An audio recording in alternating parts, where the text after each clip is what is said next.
unmarked cash, unpaid taxes, uninsured workers, unsafe conditions.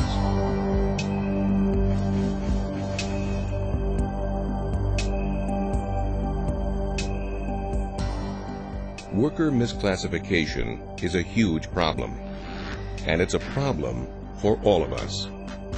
It's not just a phenomenon along the border. It exists in the middle part of the country, in the Northeast, in California, in the Northwest. I think it is an elephant of enormous proportions. You start putting dollar signs on it. You start talking in the state of Massachusetts. It's about $150 million lost to the state income tax. So this is just one state. New Jersey, I can tell you what we're finding. I think it was $295 million in wages that were not reported. They were misclassified as independent contractors. Reclassifying that, we came up with about $15 million in just unemployment taxes. And that just represents 2% of our employers in New Jersey. Here in the state of California, the misclassification of employees can contribute to up to $7 billion in overall taxes that are not being reported and not being made available for our health care, for our schools, for our roads. In the construction industry, paying workers as 1099 independent contractors, replacing paychecks with straight cash, is a growing crime, with many costs and many victims. Construction is a mess.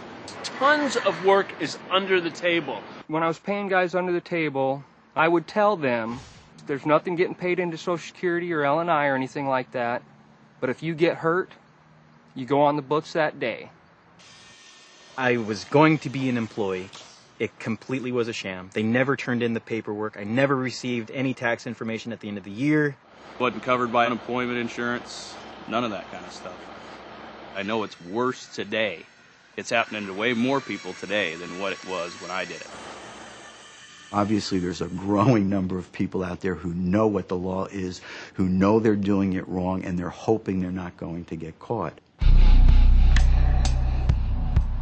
Why are contractors so willing to break these laws? These contractors are making great profits on the backs of these people who are not receiving a living wage. They won't have to pay overtime, they won't have to pay payroll taxes, they won't have to pay workers' comp.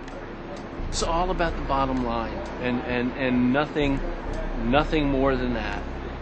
You gotta understand the mindset of the contractors who would do this. They're criminals. And who bears the costs of this scam? Responsible employers who are doing what they're supposed to do under the law, they are working at a competitive disadvantage against people who are not abiding by the laws. Because of the tax situation, they're not having to pay for the Social Security tax, the unemployment tax, they don't have to furnish work comp insurance, and that puts us on really an unlevel playing field. There's no taxes paid on these wages. The employer isn't paying any taxes. That's less money into the school system for your kid, and their kid might be in there too, and they're not paying for their kid, and they're taking money from your kid. Obviously, the worker is facing immediate and long-term problems. They're losing workers' compensation. They may not realize that they are losing the possibility of ever being able to collect Social Security. Social Security, they send you out the little forms saying how much you would be making when you retire on Social Security. And I look back in those years that I was working cash under the table, and there's nothing there.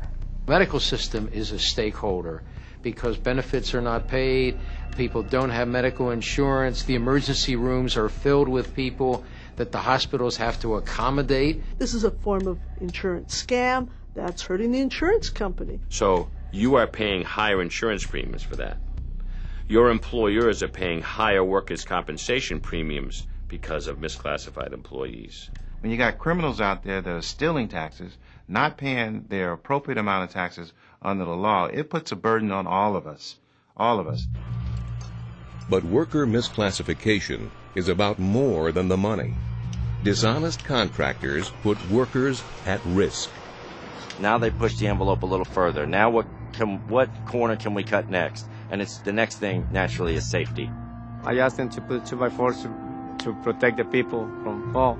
And they say, no, we don't have to do that because we don't have to spend money or time because everybody knows how to be careful. On this condo project near Kansas City, the contractor ignored safety, and a worker paid the price. Then I called Mike, the boss. I told him, hey, we have a problem. One of the workers fell. He told me, don't give my name and don't give my number to nobody. The doctors told me that after I was injured in the fall, some blood formed on my brain. This makes it difficult for me to walk. The left side of my body is partially paralyzed from my face all the way down to my feet. That's why I walk like that, because I feel this side of my body sleeping, and it doesn't answer me. Despite the accident, the contractor kept pushing, and just a month later, a second accident involved 2 workers. These men were working on sawhorses, 4 stories up, on the edge, working on a soffit, leaning out over the building. But when one of them started falling, they grabbed the other one, so they both fell. One worker died, and the other was disabled, probably for life. The pains I have from the fall give me headaches every day. My wife is completely devastated because no one helps us. Sometimes we don't have anything to eat. Physically, I'm affected because I don't know how long it will be until I work again, or even if I'm ever going to work again. Stories like this are too common, and the whole industry knows it. Now it's time to act. It's an epidemic, as Keith was talking about, across the country, and we're just dealing with this in Kansas, and I believe that there's something can be done. We've got an issue that brings together workers, employers, the government, insurance companies. We all have an interest in solving this problem. Just how do we solve the problem? We step up our enforcement. It's time that the various agencies that we have out there, that they be empowered with the tools, the information, and the knowledge, and jointly working together to go after these individuals. We develop new resources for the fight.